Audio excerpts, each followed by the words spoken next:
You know, we're gonna pop in the Mondays. I know we go I'm gonna get started. definitely. So today's topic is: are we settling for at least people in our and are you settling for at least people in your life? So when you think of that, when you hear that statement, what comes to mind? Repeat that again. I'm sorry. Are you settling for at least people in your life?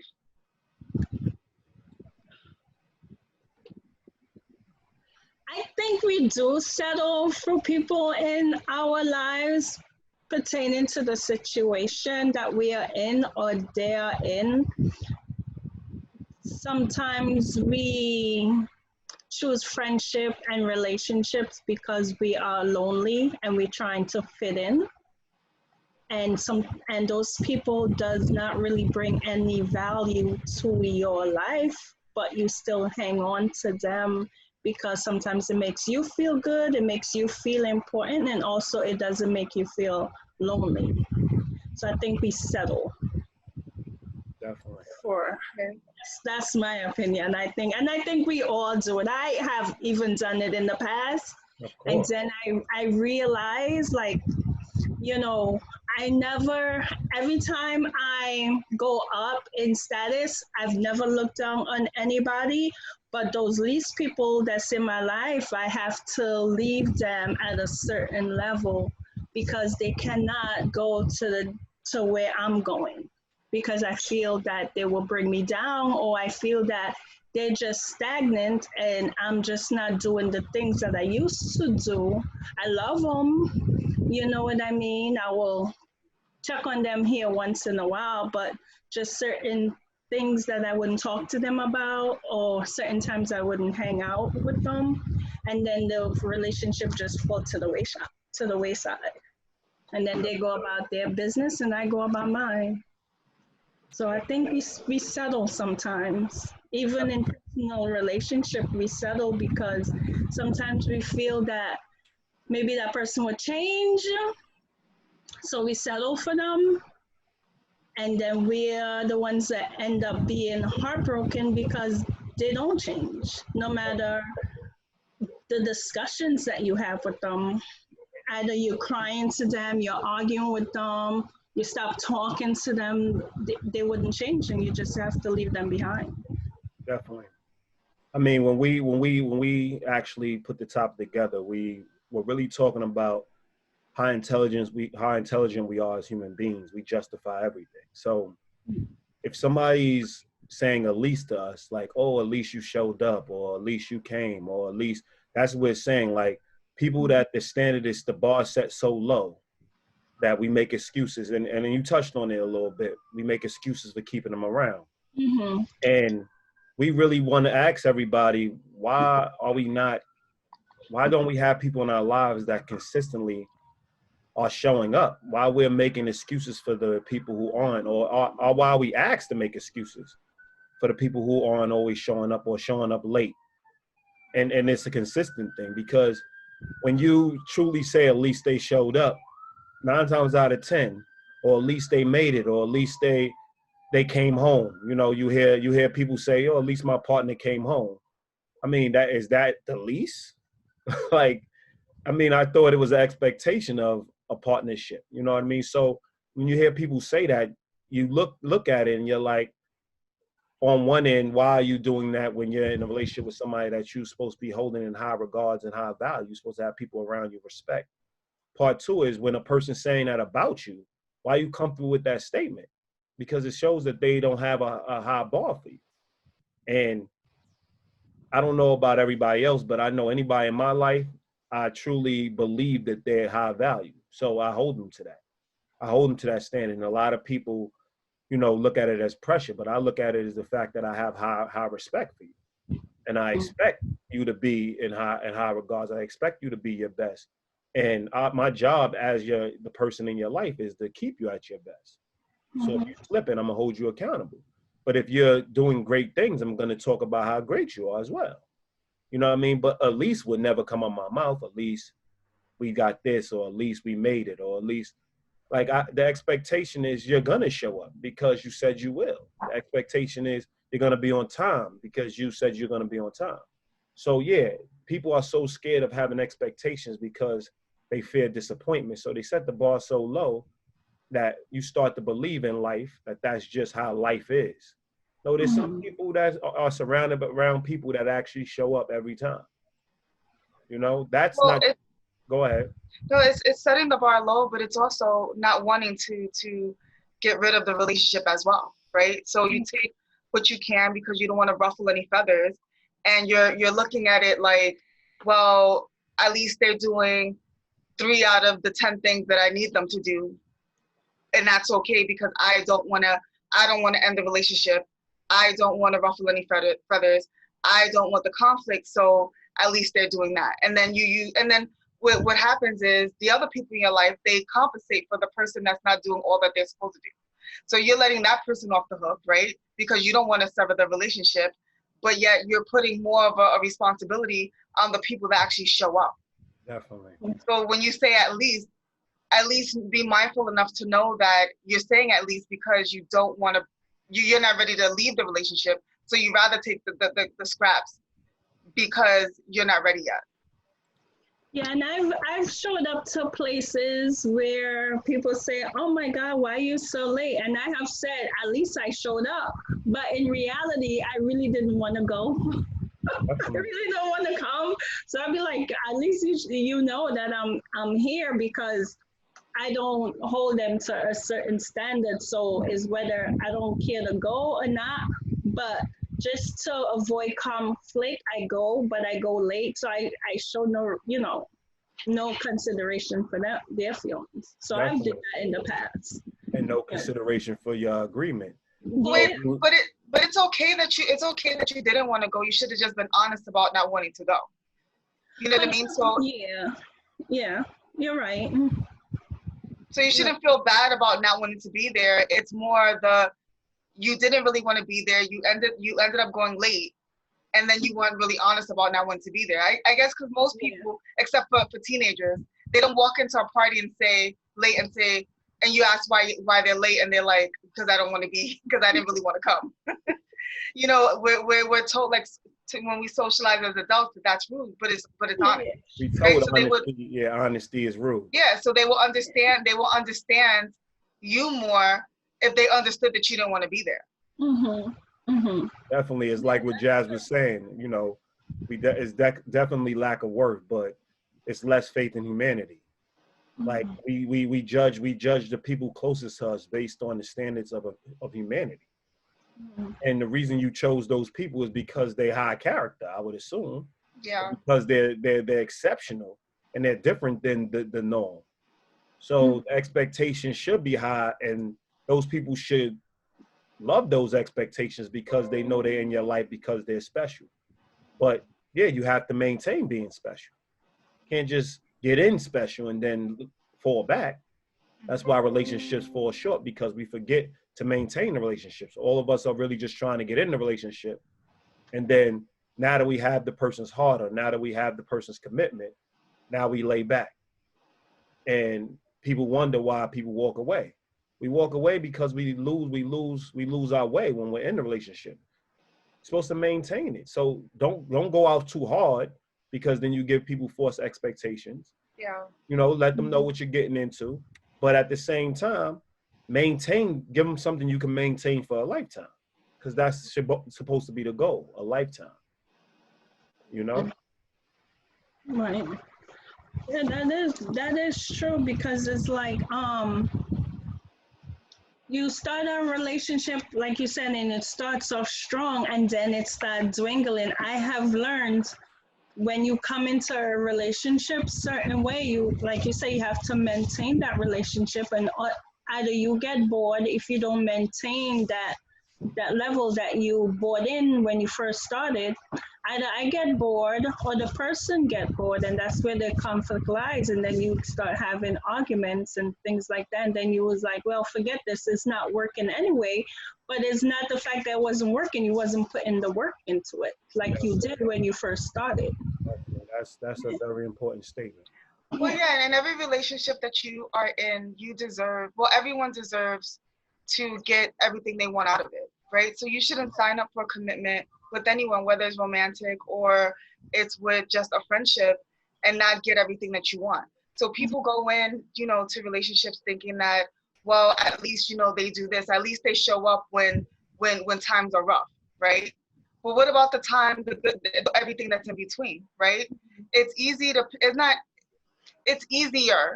to help somebody who's grieving, help somebody who's in need, right?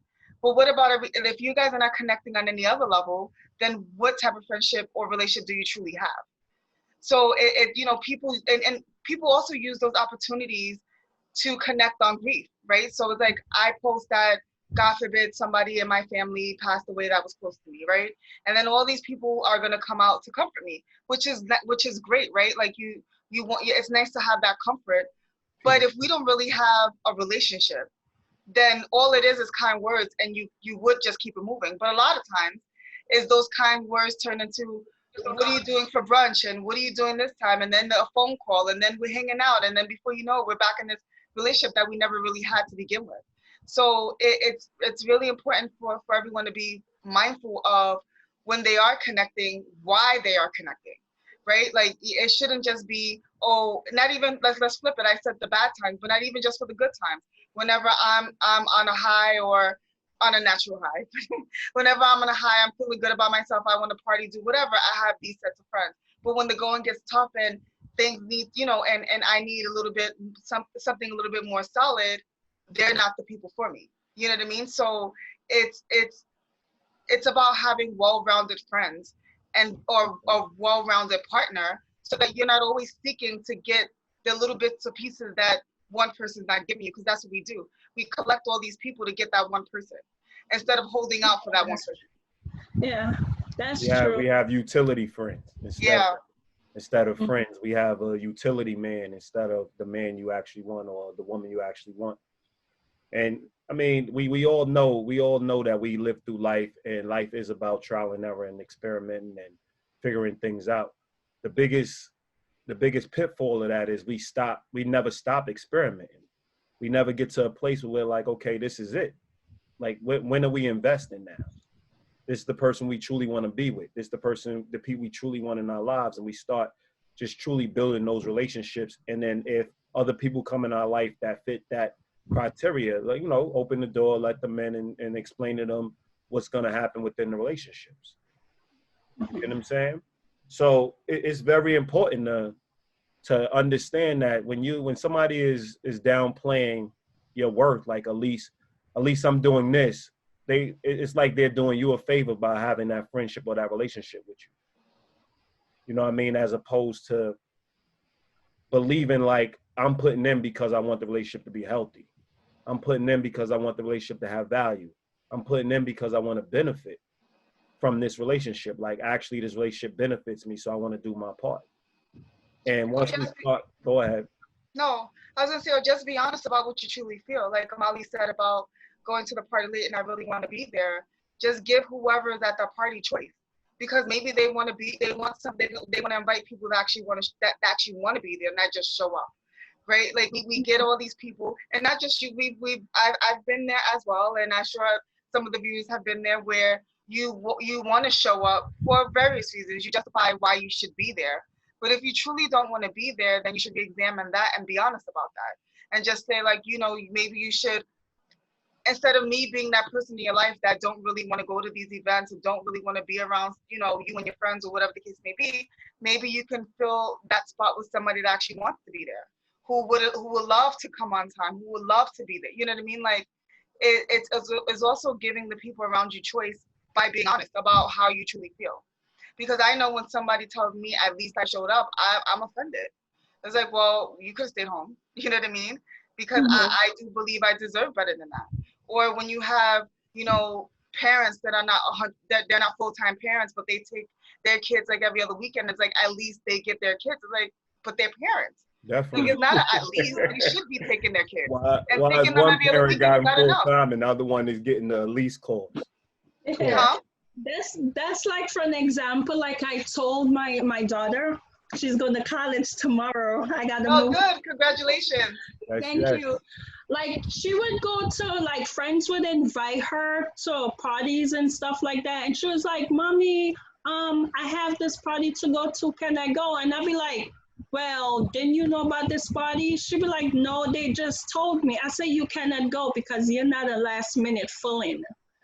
You know what I mean? So I think that's like they're thinking less of her because they invited her at the last minute. So I'd be like, well, how long they were planning this party? Oh, like 2 weeks. And they're telling you now, they're thinking less of you, so you can't go. And she used to be mad, but then as she gotten older, she starts to understand, like, yeah, why they inviting me so late? I'm not worthy. You know what I mean? So I think that's an example of less person that Definitely. she's That's a great example. Yeah, I always tell her that. Yeah, that's a great example of how it goes down. But I would even say that I'm a person that did the same thing you're doing, but just to honor my word. Mm-hmm. You know what I mean? Like if I say I'm going to do something, I like to follow through. So I went, like you do have the emotion, but we all have the emotions of walking away from relationships. So I don't want to argue. We have the emotions, but we don't give in because we want to honor our word. But the point is, when you show up fully. Like once you commit it and you say, okay, I'm going to honor my word, don't just go because you honored your word. Go and be everything that you say you're going to be, because they invited you to get to truly have who you are there. So I could not want to be there, but once I walk in the door, I'm going to, you know, do everything that I always do if I go to a party or I go to an event or whatever it is. I'm going to help clean up or help set up or help, you know, I'm there, I'm present, I'm fully engaged. You know what I mean? So you could, just to touch on, you can feel that way. And it could be how you feel, but it's not, you know, it goes against your standards and your morals. So you want to still honor your commitment, which is very important. So we wouldn't want people to come in and say, listen, I really don't want to go, because a friend is also going to say, you think less of me because why did you commit?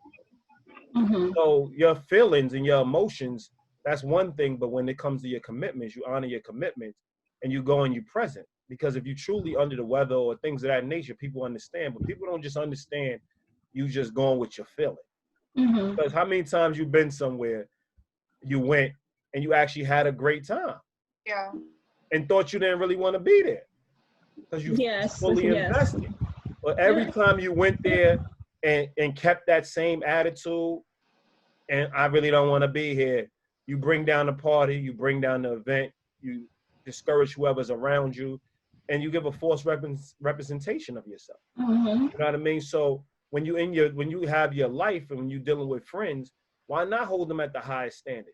When you're dealing with your partner, why not hold them at the highest standard? If you really gotta look them in the face and say, Elise, you should be offended and they should be offended. Because both people aren't holding each other at a high value. Yeah, they're settling. They're settling. Or even accountable. Because anytime you throw at least in the equation, you're not really holding them accountable. They come when they come, they call when they call, they're there when they're there, but it's really, you can't really, it's not a reliable relationship.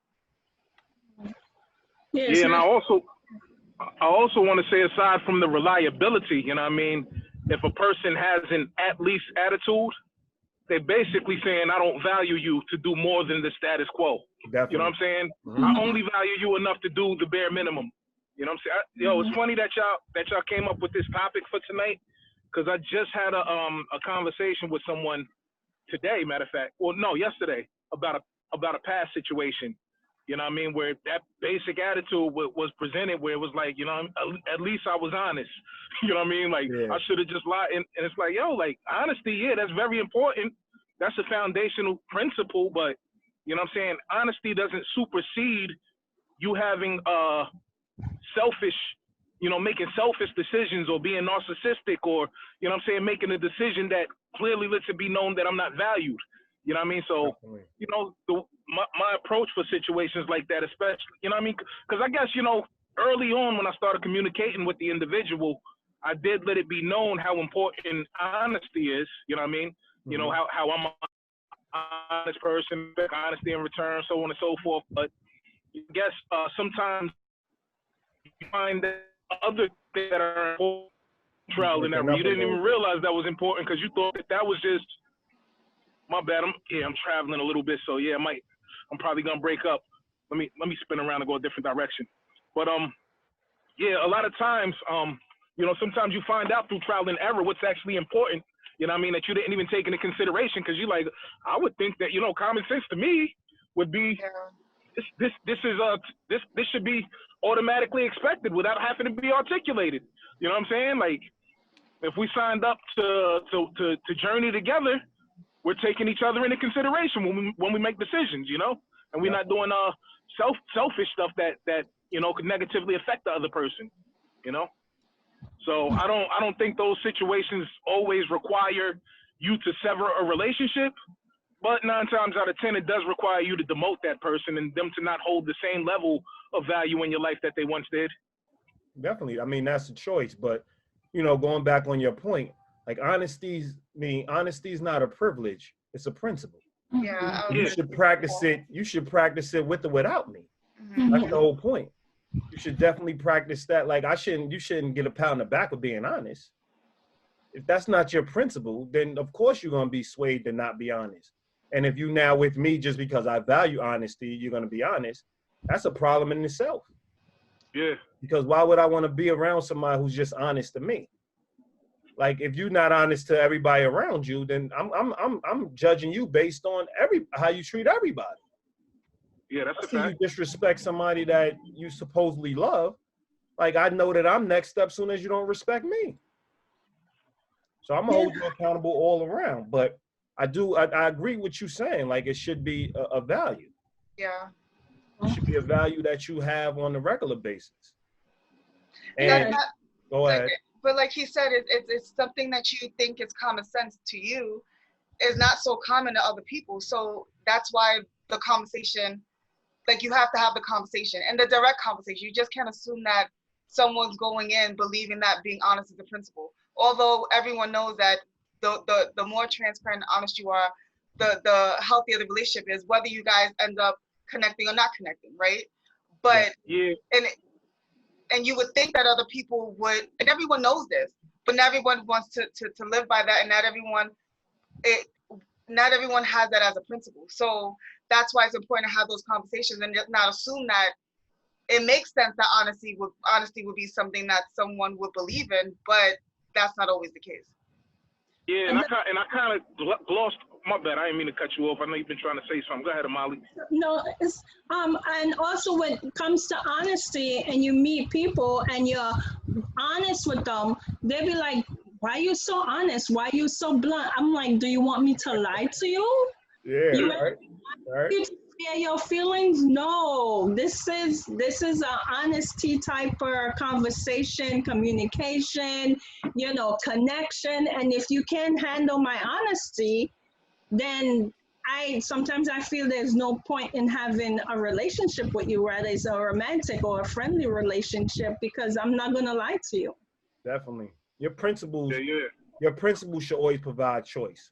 And what I mean by that is there are times that you're not gonna be honest, right? But be honest about not being honest. Yeah. You get what I'm saying? Like that's what I'm saying. Like everybody always says, and I mean that's Drastic's biggest thing. Like we always go back and forth because he's always talking about, but what if? And like that's the 10%. And what if people do this? And what if people do that? Or it can be the 80%, but you're searching for the 20%. So what does that really matter when you're looking for people who measure your principles? Right? So I'm saying like your principles are the bare minimum. Like I'm expecting you to show with your principles. So even when I don't want to be honest, because I'm not honest 100% of the time, I'm going to tell you I'm not going to be honest, which makes me kind of honest 100% of the time. It's not but it doesn't make you kind of honest. It makes you honest about who you are. Yeah. So I'm like, yo, you knocking on, okay, I'm not going to really tell you any of my friend's business, let's say. Yeah. So you ask me about my friend's business, you already know I'm not going to be honest. Like I'm not going to tell you. So I'm going to lie by omission, meaning it's something I know, but it's not something I'm telling you. I'm still being honest, but I'm not giving you the information. But even in that case, you probably be direct and say, I'm not telling you that, right? Definitely. Yeah. That's what I'm saying. I'm still being honest, but I'm lying by omission, meaning I'm not giving them the information they're asking for, even though I know it. Oh, okay. You see what I'm saying? So when people say honest, sometimes honesty, or like somebody knock on the door looking for somebody that's in my house and I believe they're going to get harmed, they're going to be harmed, I'm going to say they're not here. Yeah. You get what I'm saying? Like there are circumstances, but when we're talking about relationships, we're talking about people we care about.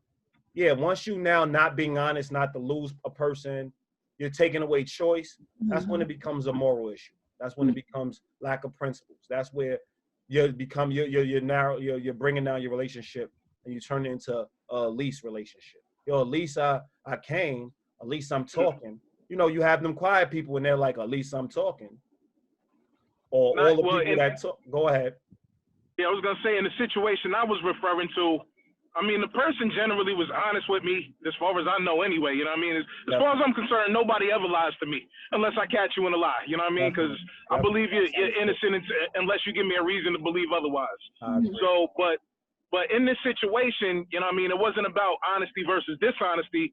It was about, yo, you violated, you know what I mean? Like, it wasn't like a major violation, but it was a violation. Like, you did something selfish. You made a decision that would affect me, and you feel like you being honest is supposed to make me overlook that. Like, nah, kudos to you for being honest, but that don't negate the fact that you were very narcissistic in that situation. You know what I'm saying? That's not even the answer to what's going on. The answer, the accountability portion is like, yeah, I messed up. I did X, Y, and Z. I won't do it again. And going forward, this is what's going to go down. So a lot of people really don't know how to apologize. So they're like, and they think when they apologize, the person that's upset is going to stop talking or stop saying what they're saying. No, they're hurt. They're going to express themselves. They have the flaw because you did hurt them. So you got to take what comes with it. And if you're truly apologetic, you're going to take what comes with it. You're going to now show them how you're going to rectify that situation, and you're going to move on from that situation. But at the end of the day, once that person's using honesty to justify their situation or justify their wrong, obviously the honesty portion, the argument is different. It's on a whole different standpoint. It loses its value. So you using it as an argument is already showing lack of character. You get what I'm saying? Word up.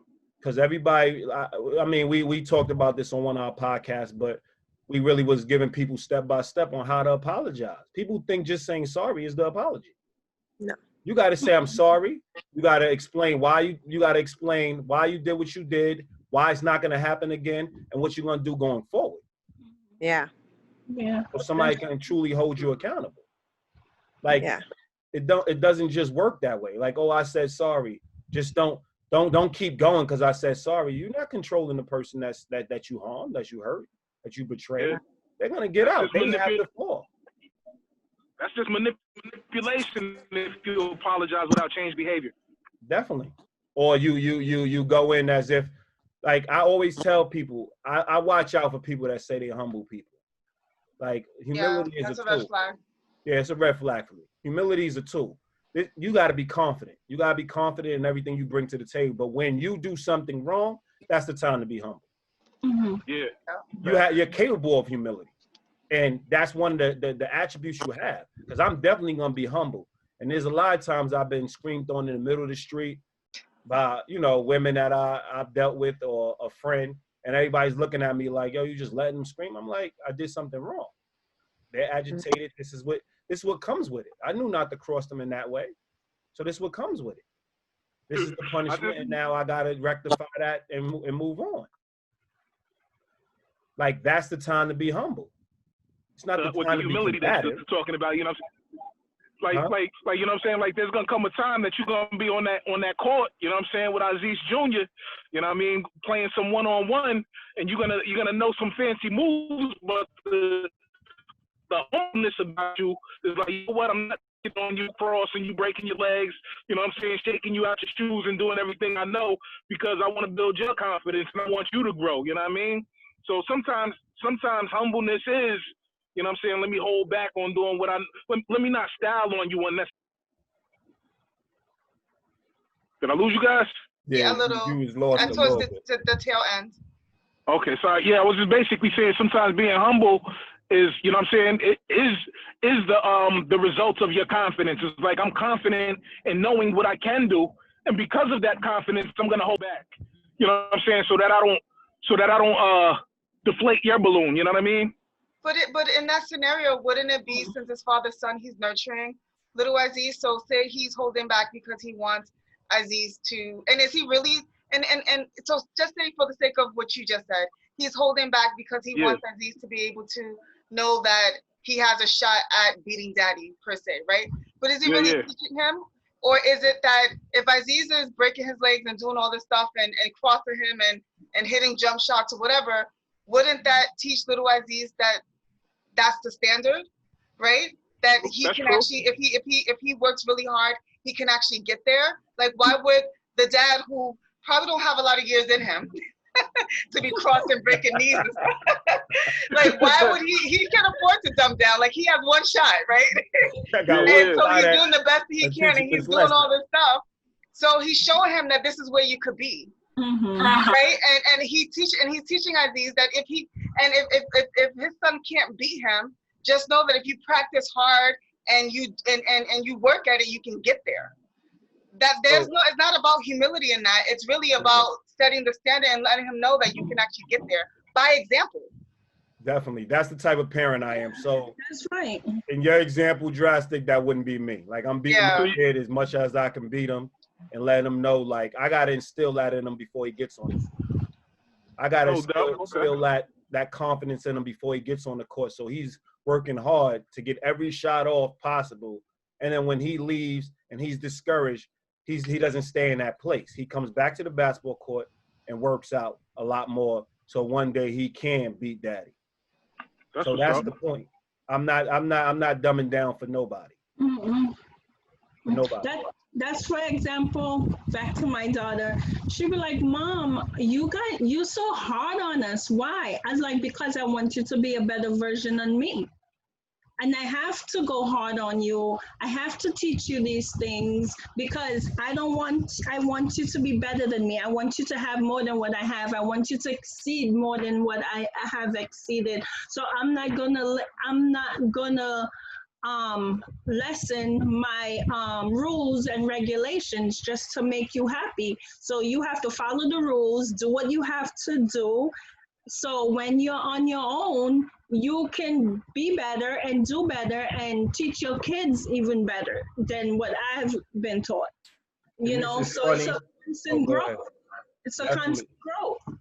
This is funny because next week, we never give our topics early, but next week we're supposed to be talking about, we're going to take a little step away from, the adult aspect and talk about accountable parenting. Adult aspect, everything's adult. It's a part of adulthood, but obviously what I mean by that statement, Jerry, is we usually talk about the adult relationships we have. So in this situation, we'll be talking about how to build and nurture that relationship with your child. But let's get back to the Elise. What's going on, Christine? You can get off the mute because I see you in there looking like you praying, like you got a lot to say. So we can't hear you because you're on mute. Oh, hi. Yeah, what's going on? So I'm still vision impaired, but so I've had this dilemma and I love the topic and maybe you guys can help me through it. So I had this girlfriend, and when she was going through a breakup, for about a year, I was like there. She'd come, like unexpected, fall down on my floor crying. Anytime at night, didn't matter. And I didn't care. It was great. We had a good friendship, I thought. And then I did something to upset her, but she wouldn't tell me what. And she said, we need to talk. And I said, well, can you at least give me a heads up so that I have time to prepare for what we're talking about? Because I was not mad at her. And she said no. And I was busy. We never got to talk. And it's been 2+ months now. And I went through a lot of my own stuff. And she kind of messaged me like, sorry, we aren't in a better place. Good luck. And then she said, well, I'll come over and maybe we can talk this week. And then she just didn't even text me the day that she said she was coming. And I'm struggling with this because it's a friendship. It's someone that I thought we had a lot of intimacy, deep sharing, honesty. And now I'm really having a hard time how to navigate because there's a part of me that's kind of like cut her. But then there's this other part of me where I'm like, well, she's going through her own stuff too. And so when you guys are bringing this up, I'm like, ooh, I'd love to hear what you have to say. Yeah, this is the Elise thing. So we always talk about filtering through your principles. So when you definitely filter through your principles, you already have the answer for yourself. What do you deserve? What kind of friendships you deserve? What kind of friendships you desire? So if you're taking a step back and looking at what friendships you decide, because we all going through things. And you could say that for a bunch of people. So if you're now giving that person that excuse, that's the least we're talking about. Because obviously you want to keep her in your life because you're like, well, she's going through stuff. That's the first sign of me saying, okay, if there's a million human beings going through stuff, maybe a billion, and she's giving that person that particular pass, it obviously shows that you're trying to just keep the relationship going regardless and justify her poor behavior. She's treating you poor, or at least you feel she's treating you poor.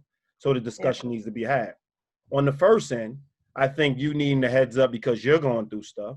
I would say that the friend gave you the heads up by saying we need to talk. She don't want to give you no information because she don't want you prepared. She wants a raw reaction when she's coming and speaking to you. She doesn't want the preparation. She wants you to give something in real time. So she feels that that's where honesty comes from. Your ability to take in the information and give the information real time. So she's supposed to come over. And the fact that you didn't make time for her, that's why I think you're giving her a lease, because you didn't make time for her in the beginning, which showed you being a poor friend on that end. Because it shouldn't have been 2 months. There should have been some time. Should have made some time for her. That's fair. I was annoyed. I was annoyed because it seemed like the last couple times we hung out, every time we're done, she has some kind of problem. We have to have a talk. And I was a little like, oh, God, another talk.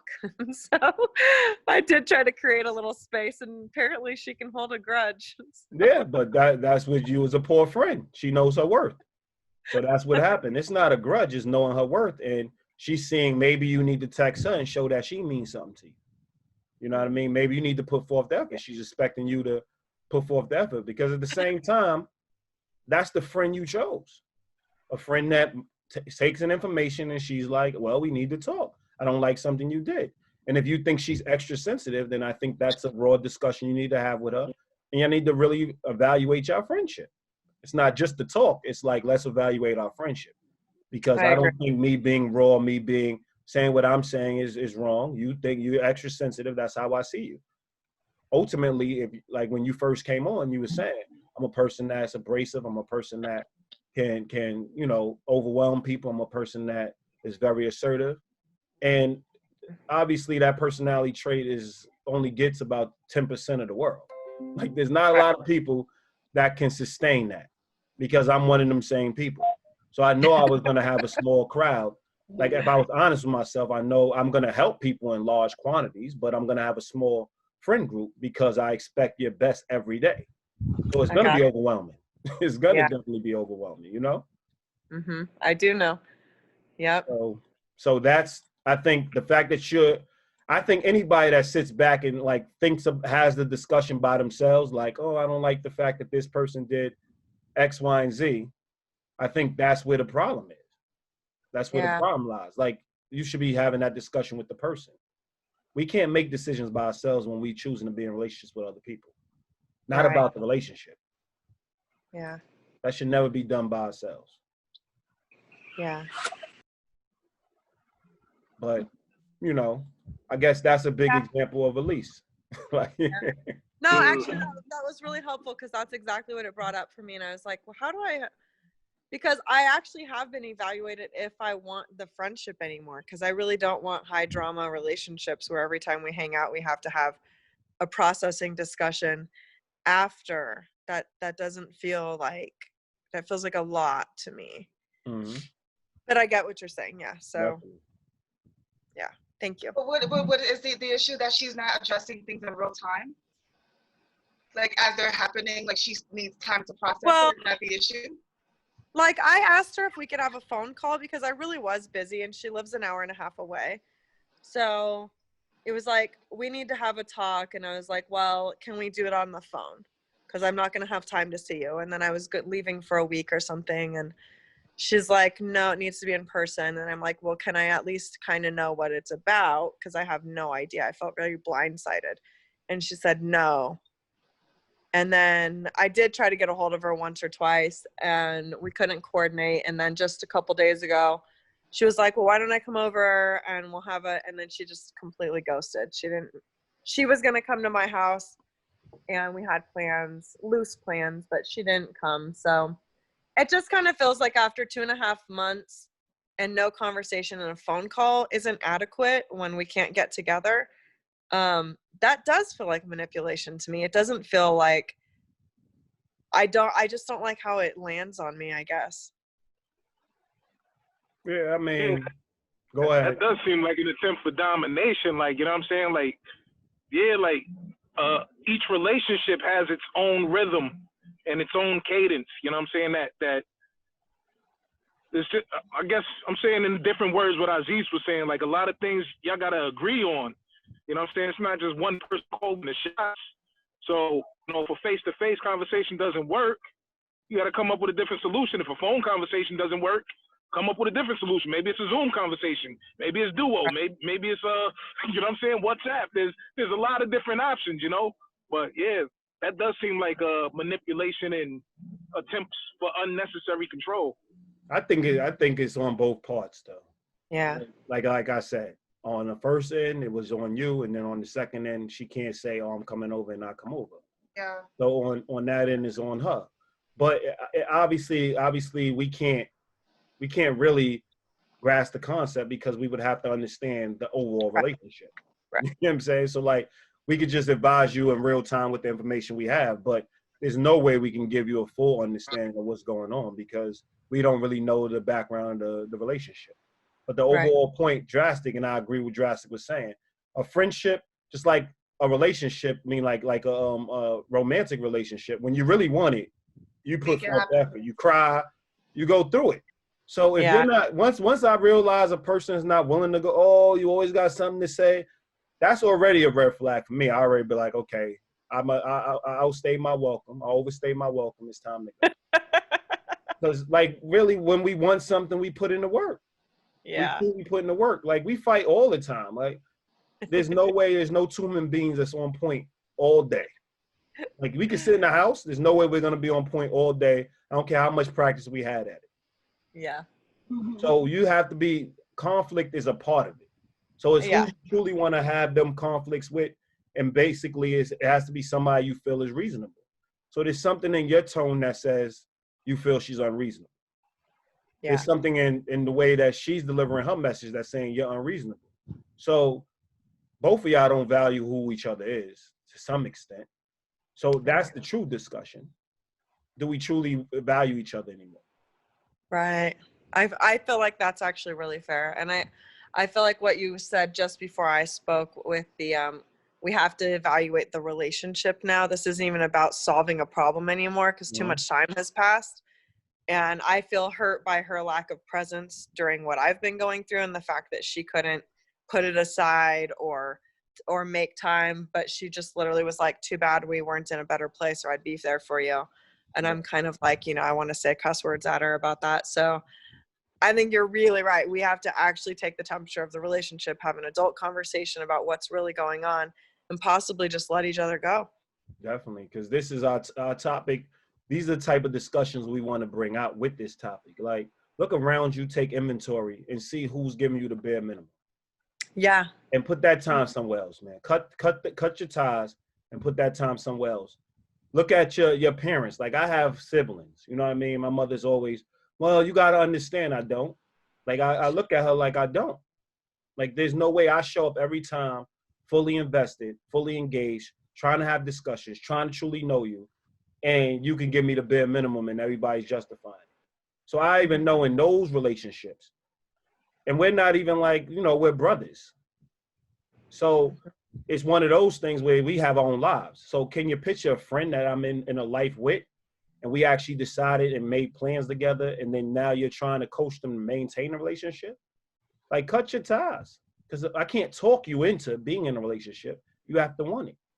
But I think but it also goes the other way too. Think about all the people that you don't necessarily want to show up for, right? And you feel obligated, and you have to take a step back and think, why you're obligated? Why don't I want to go to this party? Am I being, and like as you said earlier, like it could be I'm tired and I didn't really feel like getting dressed. It could be all those little reasons, but there could be a bigger reason underneath all of that. Why don't you want to show up? Every time you're invited out, it's like you're dragging your feet because you really truly don't want to be there. but this person shows up for you.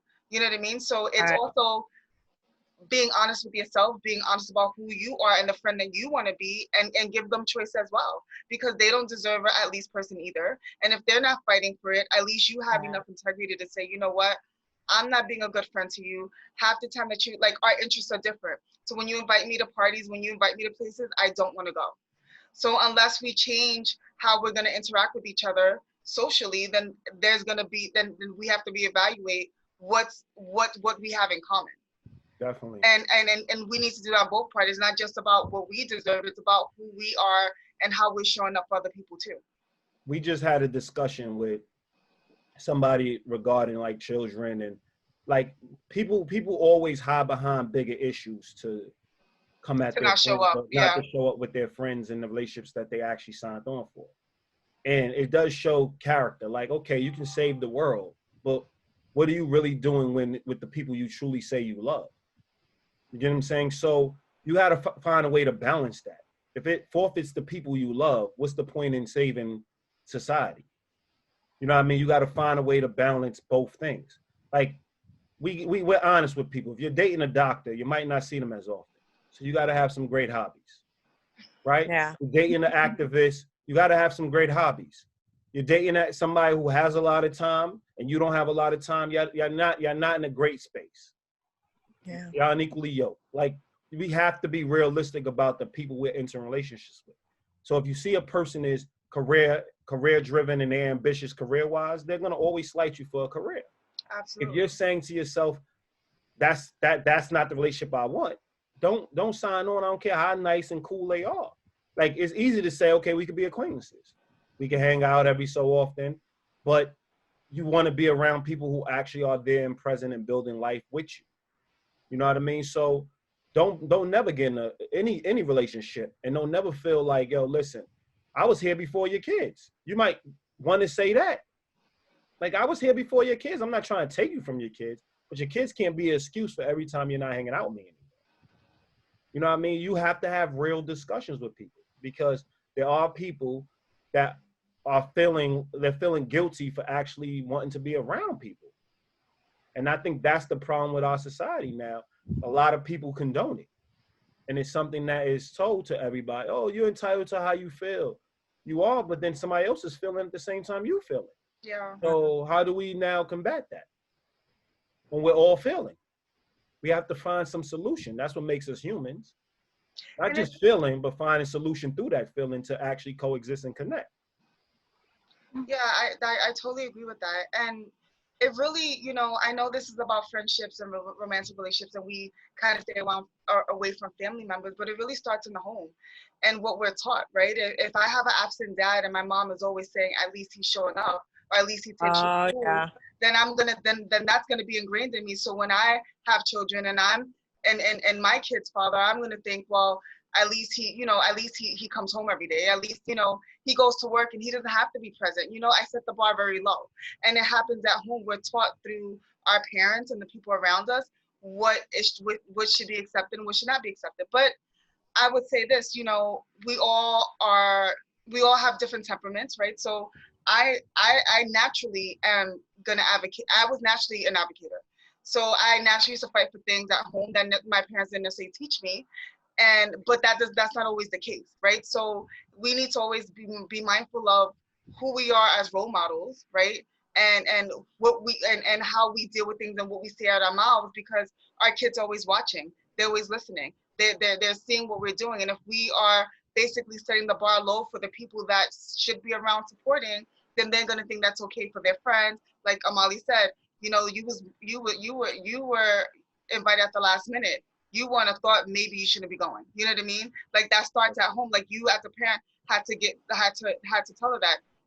Me as a parent, I had to tell my daughter at one point, the kids were using her for her fruit snacks on the school bus. They were only her friends for the fruit snacks. And she used to come home and we used to go to the supermarket and pick out all these snacks until I realized that they were using her for her fruit snacks. They were mean to her at lunchtime, but after school they were her best friend because they wanted snacks. And I had to give her that lesson on, are they truly your friends? I don't mind helping, giving you extra snacks so that you can give them out to your actual friends. But if they're not your friends and they're just using you, then they don't deserve a fruit snap.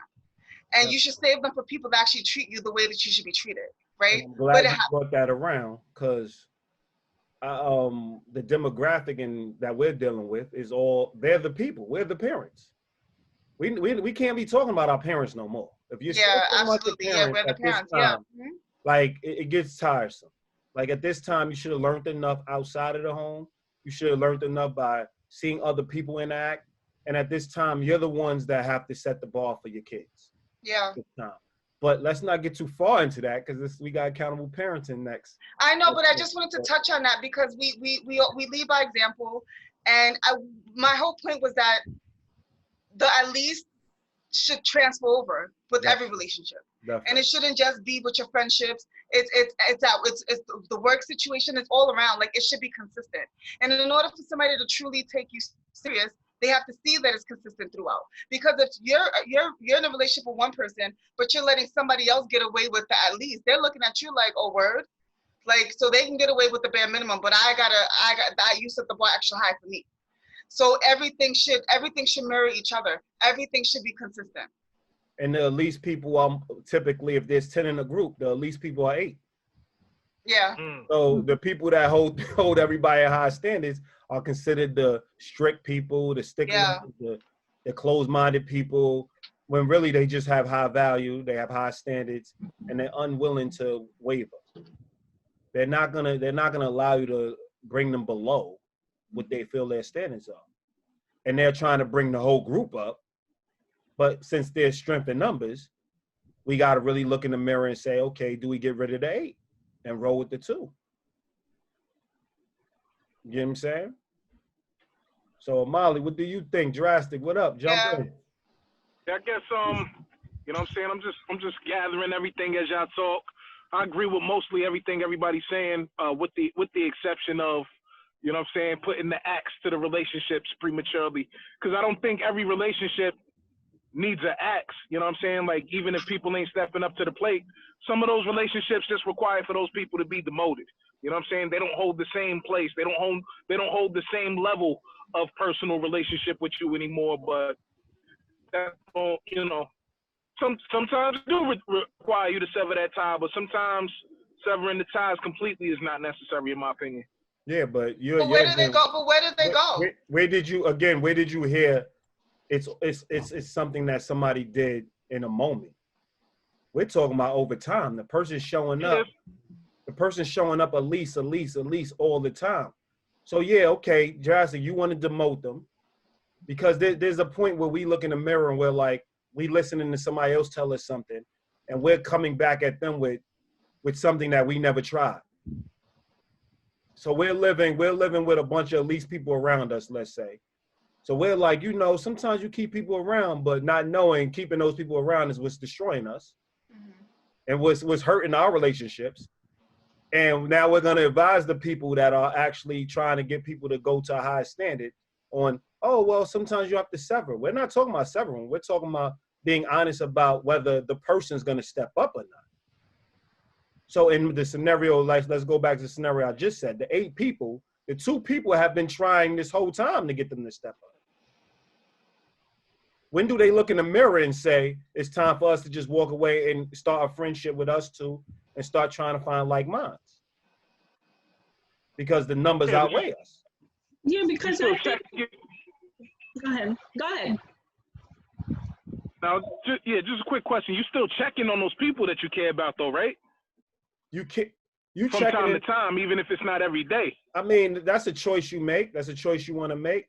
But I'm checking in on those people when the people I prioritize is on point.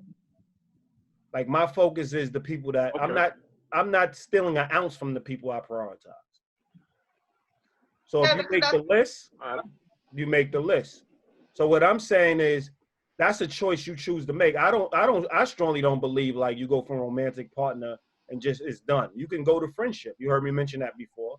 You heard me mention the fact that you can demote high character people. But in this instance, we're talking about people that are not really holding us in high value.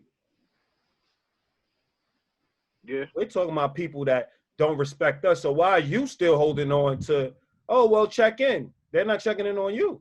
But where does that check-in get you though? You know what I mean? Like just so that so that you can feel better about the fact that you're not this cold-hearted person and you actually care about them, because you can care about somebody from afar. Like every person that I stopped being friends with or that I broke up with, there's no ill feeling toward them. You know what I mean? Like I'm not like, oh, I hope they, something bad happens to them. I just know that we can't coexist because we're not on the same page anymore. But it doesn't mean that, I don't wish them well. I wish them well, but I know that it gets to this weird place if I check in on them, right? And then where do you go from there? You know what I mean? Like, and then you kind of trickles back into something that should be probably nothing because we're not on the same page. Like it's so easy to kind of get caught up in those, I would say, kind gestures. But where's that kind gesture? What is that kind gesture doing for the relationship? Yeah, and like kind of that foot in the door almost. Like, yeah. I always like to say, like, when people are dating and stuff, and even my own rules, close those the door might, before you open a new one, because it's just not fair to the next person. Like it just kind of sucks, Yeah, I agree with y'all when y'all talking about a significant other. Yeah, those are weird situations. You know what I mean? Especially if you plan on falling in love with somebody else, like that could potentially cause an issue later on down the road. But like if you got friends, platonic friends that's not stepping up to the plate or something like that, you know what I mean? You might not necessarily want to sever those ties, You hold our friends to the same standard, though. Yeah, but what do you not sever? The thing is, like, what do you? Go ahead, Aziz, sorry. How you hold your significant other to a high value when your friends you probably knew before your significant other? So your significant other should have started out as a friend, and then was promoted to a significant other because y'all have a romantic interest. You know what I'm saying? And you and your friends, y'all just don't have a romantic interest. So that's the only difference, truly. But the principles should be aligned. Like when you break up with the significant other, your friends are gonna be there. So like, what are you holding on to? That would be the question. What are you holding on to but using time that could be spent on building something with somebody that actually holds you in high regards? Like, you gotta understand, you gotta look at it like this is your life, and there's a long list of people. So you're having discussions, you're getting to know people, y'all building a strong rapport, but everybody's getting waitlisted because you obviously have a core group and you're happy in that group. As soon as y'all two go back and forth and you're looking like, you know what, me and you really ain't getting along, it's not in anybody's best interest for us to maintain a friendship, right? Then there's a hole there. So then somebody else comes in and you're still checking on that other person instead of building that new relationship. And again, if the person's calling you over, they become family members, is what we're saying. So you're saying you're demoting them to family member. Yeah, basically, yeah. But we're talking about somebody who's not stepping up at all. So if they're demoted to family member, that's like, it's not really a check-in. It's like, if you need something, you can call me. If I need something that I need some advice, I'll call you. But we're not mingling and we're not interacting where we're building a life together. Because understand, we're talking about personal relationships. And when we look at personal relationships, we're talking about we're building a life together. We're each other's support. We're not just hangout buddies. You get what I'm saying? We're not acquaintances. We're like taking care of each other's kids. Like, you need to go away. You and your husband might be having an issue. We'll take the kids so y'all go work that issue out. Mm-hmm. We're trying to make sure we maintain everybody's relationships and making sure they're all healthy and making sure we're there to support them. So obviously, we're always talking about building villages. We're not talking about having 27 people we call every so often. Yeah, because who has the time? Like, who really has the time for all of that? People that don't have a village. Yeah, that's dope. That's dope. Go ahead, Molly. Molly. I know you've been waiting patiently. You've been trying to get in. But I wanted to say, well, hold on. Before you do talk, Molly, I just want to say that I was talking to Drastic after our last talk last week, and he mentioned that he takes notes sometimes to remember like some of the things that he wants to say. So I just wanted to give you that advice as well. Like, I know sometimes like we're bouncing around and it's hard to kind of get in at times. So maybe if you take little notes for yourself so you can stay on track of what you want to say, so you can still, you don't feel like as anxious. Like, I know myself, like sometimes I feel anxious, like if I'm gonna remember. So that's just a tip that drastic shared with me that I thought that would be good for you as well. Definitely. But anyway, go ahead. That's good because I forgot what I had to say. It's weird when you're getting to that age, right? Yeah, but I think it's a waste of that person's time and your time to hold on to somebody who is not gonna progress in the same level as you, when, like you guys are all saying, that we're building a village. You know what I mean? And if that person is not conformed to the village, it brings a lot of conflict and issues into that village. Definitely. So why are you holding on to it? Why are you holding on to them? You might as well let them go. You know, you see them on the streets, you know, you say hi, you be cordial, but then you keep it moving because they bring nothing to the table for you. That's what I feel about that situation. Oh, that's definite. That's definite. I mean, I always got to tell Jerry all the time. She wants to talk to me about all these random people all the time. And I'm just like, why are we spending our time talking about these random people when we still got to work on things dealing in our relationships at times? Mm-hmm. I mean, like, we're spending more time talking about other people or something somebody wrote on Facebook. If it's not building something, like, I see things on Facebook and I'm like, okay, this is a good topic, right? I might interact on Facebook, but when I'm bringing it back to my group, I'm talking about what I learned and how we can use that to actually grow into a better, you know, into a closer knitted group. You know what I mean? How we could work towards and nurture the relationship. You get what I'm saying? So that's what I always tell people, when we're now in our 40s and we're now getting up in age. And I'm like, when do you take time to just stop and build something? Like, everybody's on the move. You're always moving. Like, when are we building something? Like, this is my address. This is going to be my address for the next 40 years. Mm-hmm. Like, that's the issue. Kindness and being cool is all about how many people you can actually interact with. No, it's about how you build your village and how you treat people when you meet them based on how you build your village.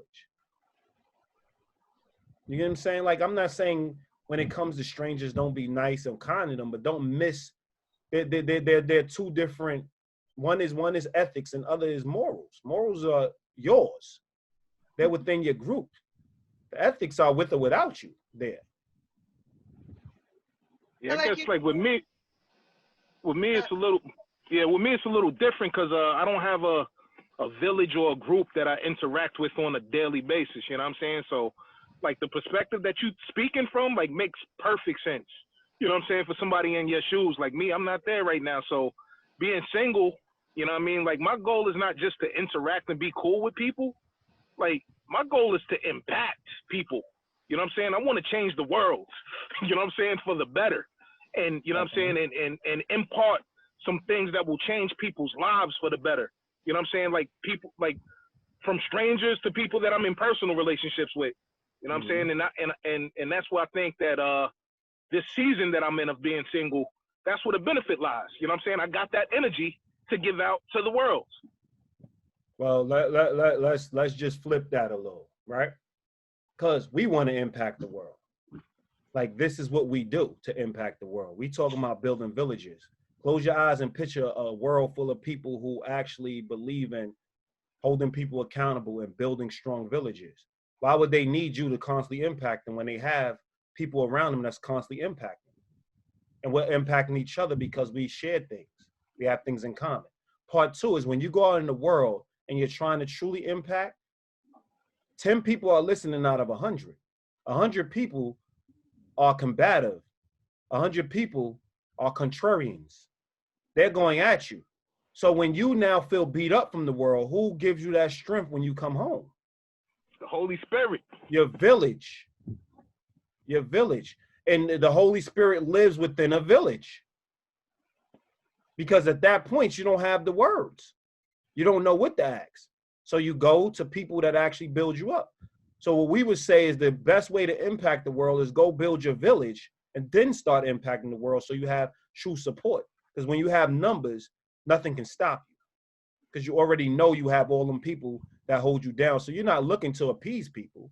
You're not looking to get in with people because you already have your foundation. You're building a house, but where's the foundation? It looks nice. Sounds nice. Like I hear a lot of politicians talk about, I want to impact the world. Now I'm out there making moves and putting in work. It's not just an idea. You know what I'm saying? That's what I'm saying. I'm out there doing but it. It looks the same on their end too. But I always tell who a person is by the company they keep. So if you keep no company, you're a nomad. How could I hold you accountable for anything? You keep no company. So that would be my standpoint. Like, I know you're a high character dude because I know you. But at the end of the day, the company you keep really would show me who you truly are. Because if you're able to mingle with just anybody, then where's your home? You're homeless. Yeah.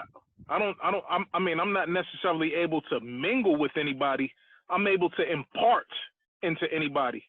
You know what I'm saying? That's cool. That's cool. And even those people that's combative and that's, you know what I'm saying, and that's on the attack, I guarantee I planted a seed or I watered a seed that's gonna impact, if not now, later. You know what I'm saying? We're not stopping that because I think that's important. What we're saying is we're talking about personal relationships. You're talking about being a person on this earth dealing with humanity.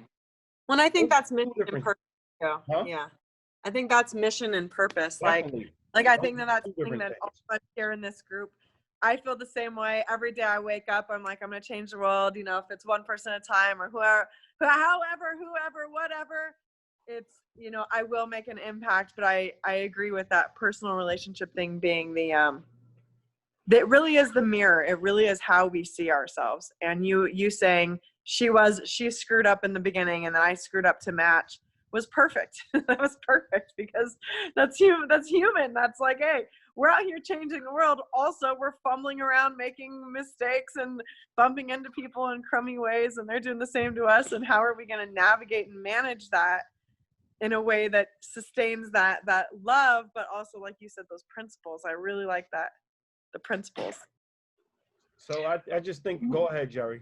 I was saying, like we talked about before, when you have this idea of saving the world, and Drastic, we talked about it on the podcast that we had you on as well.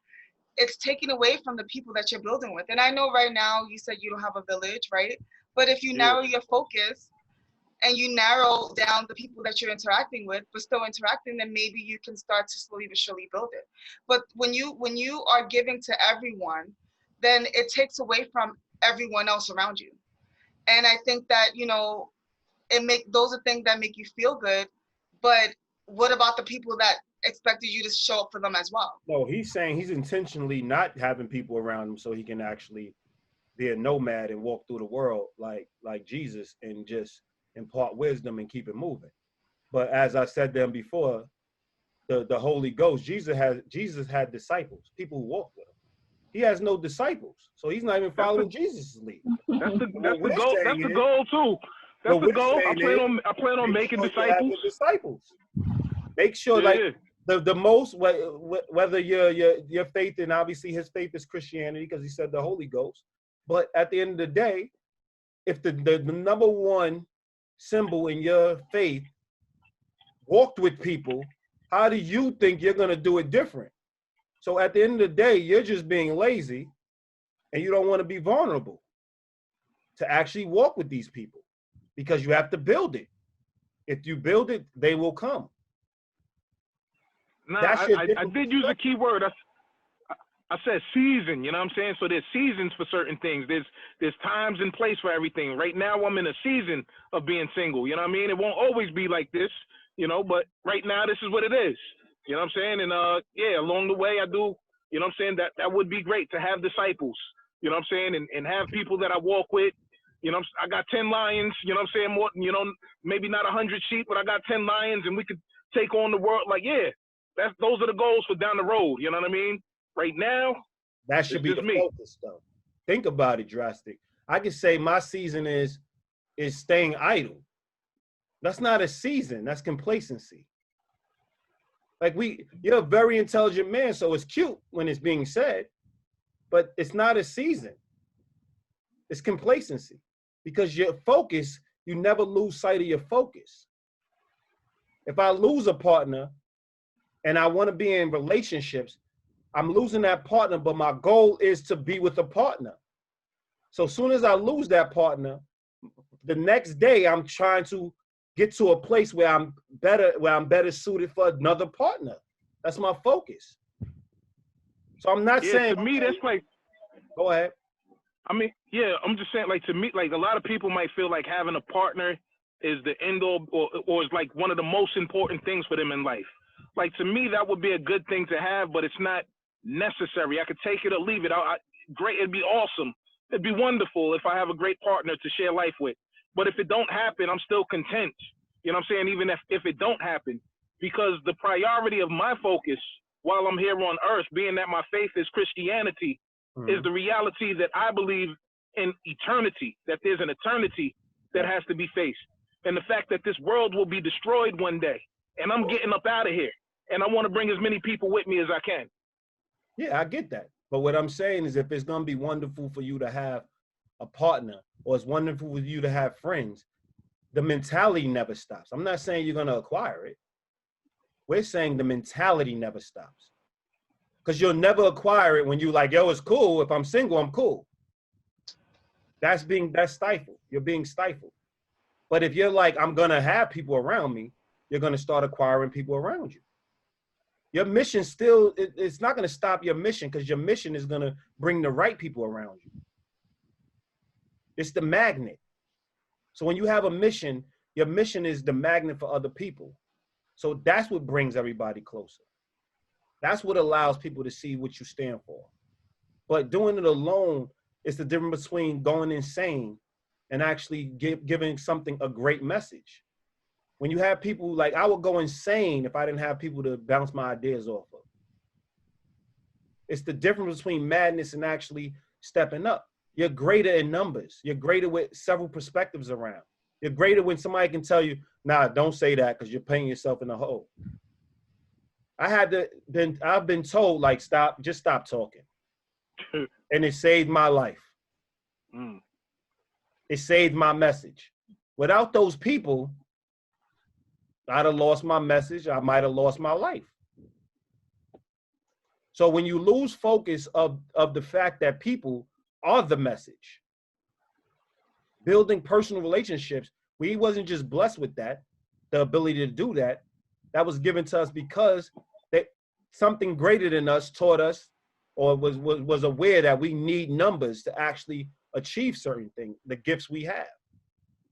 When we lose track of that, no matter how strong, how many times you see great people fall into drugs, great people lose their way because they didn't have a great circle, but they was brewing at what they did, but they didn't have that other piece like, yo, you need to stop this. So think about it. It's not about how brilliant you are. It's not about the God-given gifts and talents. It's about who you have around to actually nurture those things, and understanding that you definitely need a good 4 people in your life to help you nurture your true purpose. And people that are totally vested, not just people that you check in on every so often, like people that are totally vested in the relationship, totally vested in themselves to know that they want a healthy relationship, totally vested in you knowing that they want a healthy relationship with you. I think that it's not just having people just having placeholders. It's really having people that want to show up every day like you want to show up, and believe in the same things, and believe in accountability, and believe that they deserve a good friendship and you deserve a good friendship. So that's why you guys are going to step up together. I mean, try to work towards it. When you have it, tell me how different it is. Because you can't say, okay, how does it feel to live on this end if you never had it? Like, I've been where you at. And that's been a place where I was like, I'm focused on my purpose. I want to change lives. And I realized I was going nowhere fast because I was talking to people one-on-one all the time, helping people one-on-one all the time. So I thought I was doing my part. But really, I was just too scared to deal with groups. Because I'm going to get more people. It's going to be stronger in numbers. So if I got 10,000 people I'm speaking to, I'm giving my message to 10,000 people. Yeah, but still, like, to me, that would be complacent, though, to realize that there's work that needs to be done And to say I'm not going to do that work until I get a group, that's No. That's not what you're saying. That's not what we're saying. We're saying do the work and you'll be a magnet. Yeah, and the group will come. Don't lose sight of your purpose. We're saying whoever ain't with your purpose, basically what we're saying is you still reaching out to these randoms when you need to zero in and focus on the people who are moving in the same direction, which will help your purpose. It will catapult your purpose. They'll fill the blanks that you don't have. That's what I'm saying. And I mean, I would say, you know, I'll be your friend. I live far away, but I don't think distance matters. But, you know, that's the kind of friendships I'm calling in too, is honest, authentic, willing to help each other be our best and get to all those next levels in every area of our lives. And I don't always find that where I'm at, you know, especially in isolation like I'm at. We're phase 2, whatever, but I don't feel like I leave my house anymore. So all of my relationships feel very digital like this. And anyways, I'm putting my hat in the ring if you need a friend. Yeah, I'm drastic measures on Facebook. Feel free to send a request. I don't know, you know, your name on there, but yeah, definitely. You seem like cool people. Her name is exactly what's written there. Oh, okay.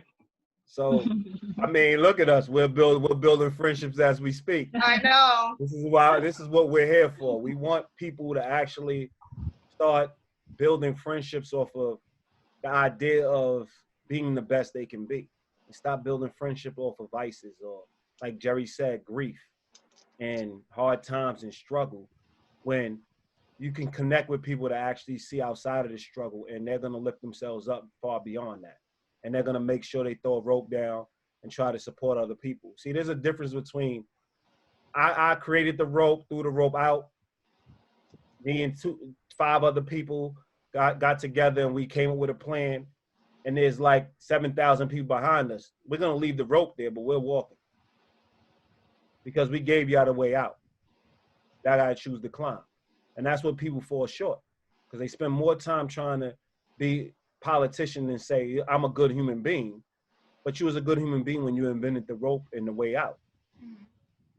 You know what I mean? But now you off to the next thing you're going to change. And it's okay to say that. Because I'm gonna back somebody who does something that I can't do. I'm gonna back them in any way I can. But what I do is my purpose. Everything can't be your purpose, because then you lose focus. Yeah, you have to narrow it down. Narrow your focus and just get together with other people. Like one day I had a discussion with somebody about groups, and I said, you know, there's a lot of people. I'm a person that believes my people are just people. They don't have a color. They're just people, right? There was another guy that, you know, he's about black people. There's another person that was working with us. They're about, you know, Hispanic people. There's another person. And I said, why can't we all get in a room and figure it out? You got heads in each place. We're going to get it done.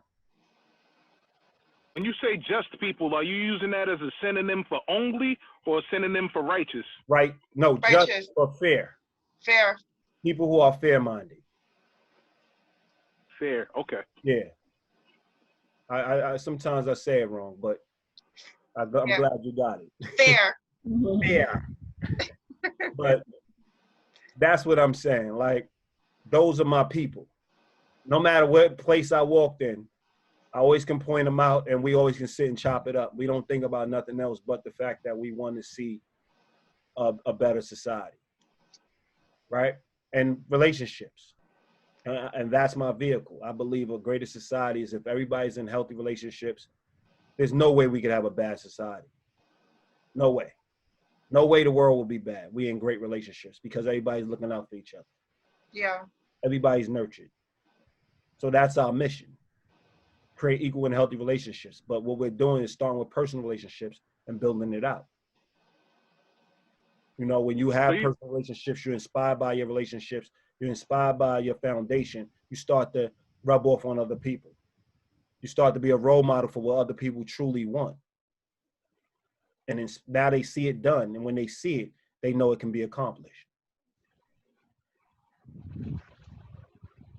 So, You're gonna say something drastic? Yeah, I was just gonna ask a question just to so you think that having relationships, like if everybody has relationships, that's the cure for society?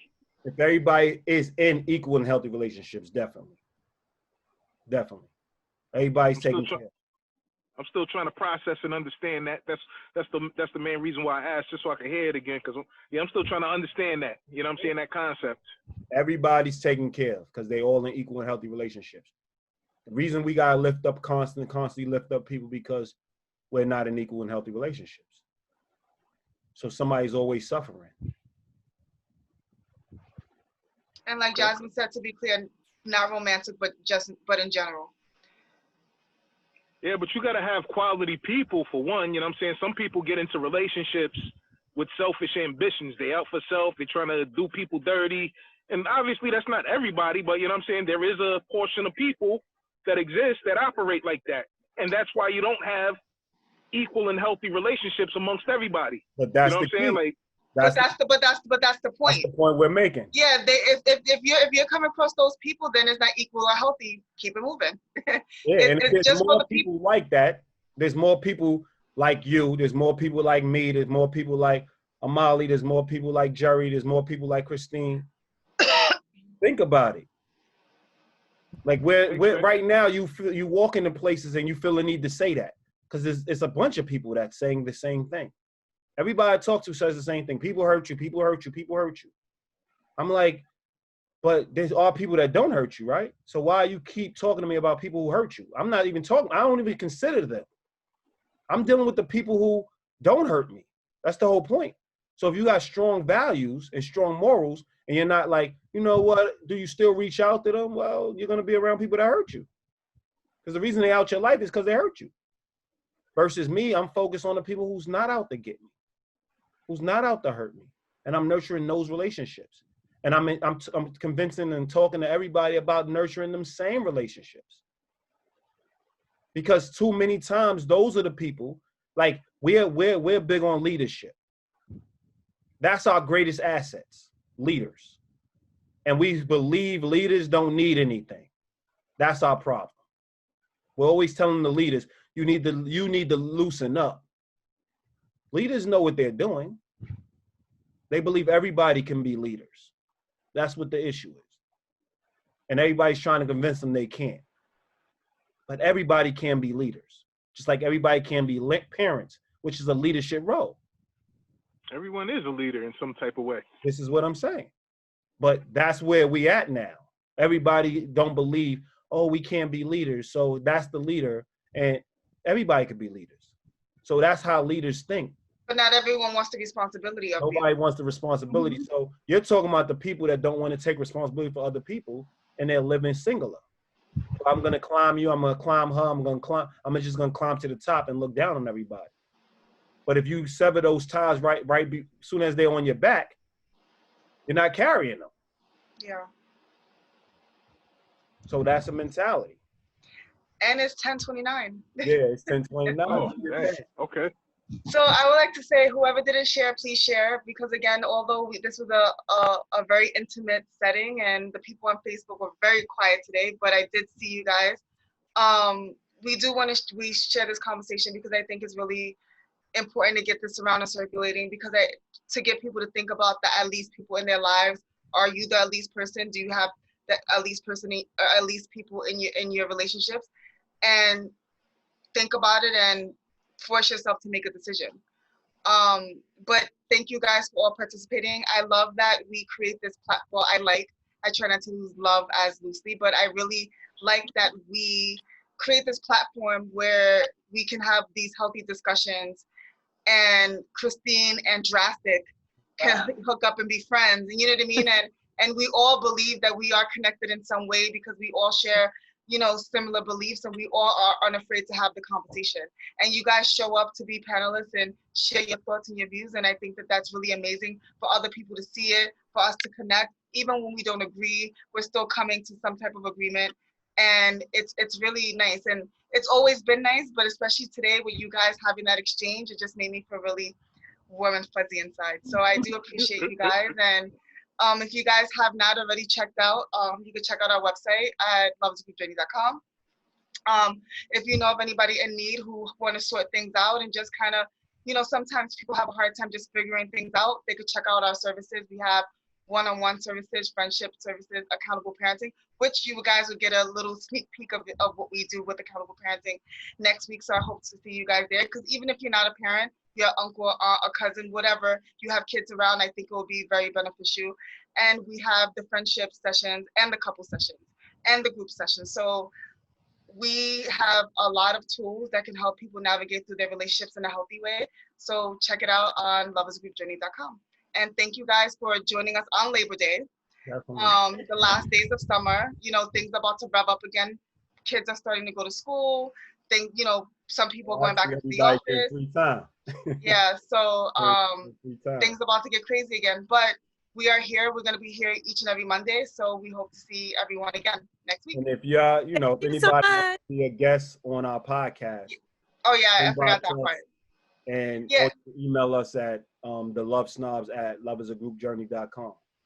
Yeah, Christine would be a good panelist for your podcast. Yeah, we have her booked. We just don't have a Molly. Oh, Molly's not booked yet? No, she's not booked yet.